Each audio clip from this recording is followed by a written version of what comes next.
abstracted applies to all the arts. So if I use the word music, please apply it to all the arts. The first section is taken from something called propositional music. It extracts it from a chapter in a book that was published a few years ago. It is also the title of a book I've been working on for a long time. One of these days I will try to finish. What I mean by propositional music is what I intend by the use of that phrase is the idea that the arts afford us an opportunity to imagine whole realities, imagine ways in which we can exist as cultures, and the ways in which we can understand the universe, and then proceed in our art making to model these ideas, to actually try them out, actually test them. And as we're talking about increased global interaction, it is easy, it's very, very easy to experiment with these kinds of multicultural interaction in the arts, much more easy than it is on the socioeconomic front. So we can lead the way in that respect. We can try things out and we can see what works and what doesn't work. So the idea of propositional arts or propositional music, meaning we imagine a reality and we create it in our art and we try it out and we see what it's like, gives us this kind of flexibility. Now, about the arts themselves, one of the things that, and some of this may apply a little bit more strongly to Western arts than to some of the forms of art that we're seeing here, which have a kind of flexibility about them. But the way in which we look at form, the way in which we look at the icons of our literature, of our sociocultural literature, culture, our arts and literature, is something that we may need to evolve. I'll quote myself here. Form emerges, form evolves. Forms emanate from points of a singular genesis defining space surrounding them, along with sets of dimensions and opacities for describing the dynamic processes of change. That's what we often tend to forget, is that no form is fixed, no form is static for all time. In fact, our literature contains, embedded in our literature, is a kind of cultural memory. But we could say that the structure of that cultural memory is an improvisation over a long time scale. So we can look at the history of our forms and we can see them as emergent phenomena, things that emerge out of cultural interaction. So we're always dealing with something that is in a continuous process of interaction and morphodynamic change, in shapes that are constantly evolving. I believe it's impossible for us to ignore the fact that we are participants in the process of evolution. We will not succeed if we try to freeze our ideas of what our cultural icons are. On global scales, all distinctions result from interaction, not from the hierarchical imposition of ruling agents handing down ordering forces onto lesser agents. Now that, I believe, applies to society and also to our forms, again. That is to say that as we move forward, in order to make the arts effective, we have to look at the forms of interaction from which our cultural objects emerge. Not from so much from the idea of the idealized artist that who creates something and then hands it down as again, a fixed form, as something that then the rest of artists, in particular musicians and music, simply have to realize. That's a fundamental change in our ways of thinking. Musical forms have been misapprehended as ruling agents rather than emerging properties of interacting. Hierarchical descriptions of forms do not, by definition, require such ruling orders. A return to a more co-evolutionary idea of partnership models may be required for us, in fact, to continue to participate. We can't do this in isolation. So again, this is all about emerging properties and the idea that when something emerges, it can be sensed as being powerful, as being real, as being fundamentally strong. There are billions of human beings on the earth, ever more closely linked to each other by various communications media, including the self-built electro-optical nervous system. If evolution continues in such a direction, and barring self-annihilation, a catastrophic cusp, meaning sudden change, may be crossed. When this happens, a fundamental change of state in earthly society may occur, and a global organic consciousness may emerge. Now that's an optimistic point of view, but I believe that we have to continue with that optimism, otherwise it's right in what we do.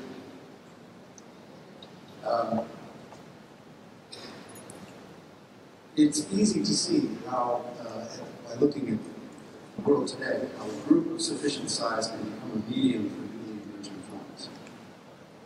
This idea has its analogy in understanding dynamical systems, that is to say, the interacting of a large number of component parts produces results which are fundamentally unpredictable. And that's certainly the case with our sociocultural interactions. The spread of ideas throughout a human population is an example. Such emerging forms influence the way in which a population interacts with another population, often with real material consequences. Now, it's important that we understand what's required to detect these things. Detecting and perceiving newly emerging forms requires continuously evolving frames of reference. One can think about the enormous mistakes that were made by anthropologists circulating the world, looking at cultures with which they were unfamiliar, and how often they brought models from their own culture to try to understand how another culture worked, and completely destroyed. And in fact, in some cases, even probably destroyed or contributed to the destruction of the indigenous culture. This is the case in the arts as well. To understand new forms, we have to be in an ideal state of mind that one might compare to what it would take if you were an astronomer trying to understand in the universe that's extraterrestrial. In other words, how do you recognize a new form of intelligence, the nature of which you cannot know in advance? Well, it's very easy to see that the more that we are encased in our own definitions of what intelligence is, the more likely we are to miss forms that don't fit that model. And that's the case with understanding new art forms and understanding cultures that are not familiar to us as well.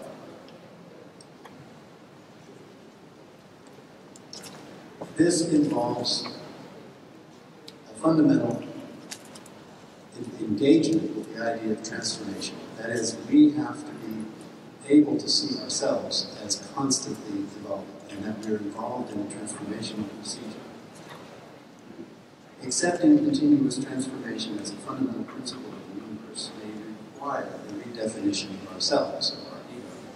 This may involve a struggle against possessiveness that is so fundamental to status and survival in an hierarchical society. The musical forms, the artistic forms of transformation, improvisation, and loosening fixed forms may result from an innate intuitive drive. This may be built into us. Intuition, the immediate apprehension or knowing of something without the conscious use of reason, may result from an important biological mechanism that responds to underlying moral dynamics of the universe, in other words, constant engagement with change. When combined with open-minded reasoning, these two forms of intelligence may lead to improved systems of judgment. New ideas in the arts and sciences of dynamical systems, evolution, cosmology, and disappearance lectures are giving glimpses of possible preconceived realities. Now, one of the things this leads to is the idea about the importance of imagination. And here's where the arts are key. There is almost no form of engagement with the work of culture that deals with imagination more than the arts.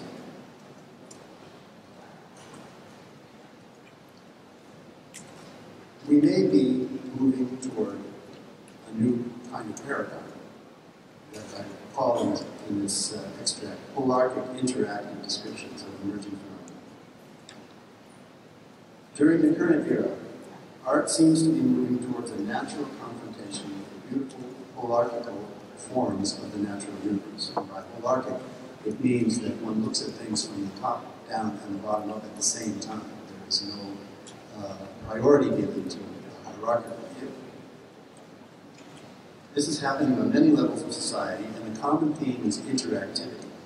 This includes heterogeneous cultural interaction as well as global technological networks. So, who is the audience in this? And how do we distinguish them? Do we need to distinguish them from the art makers? Natural selection will ensure that a planetary society that is incapable of structuring itself along the lines of cooperative transformation will not survive. Increases in the mobility of populations and global communication are forcing interaction among people with diverse cultural backgrounds.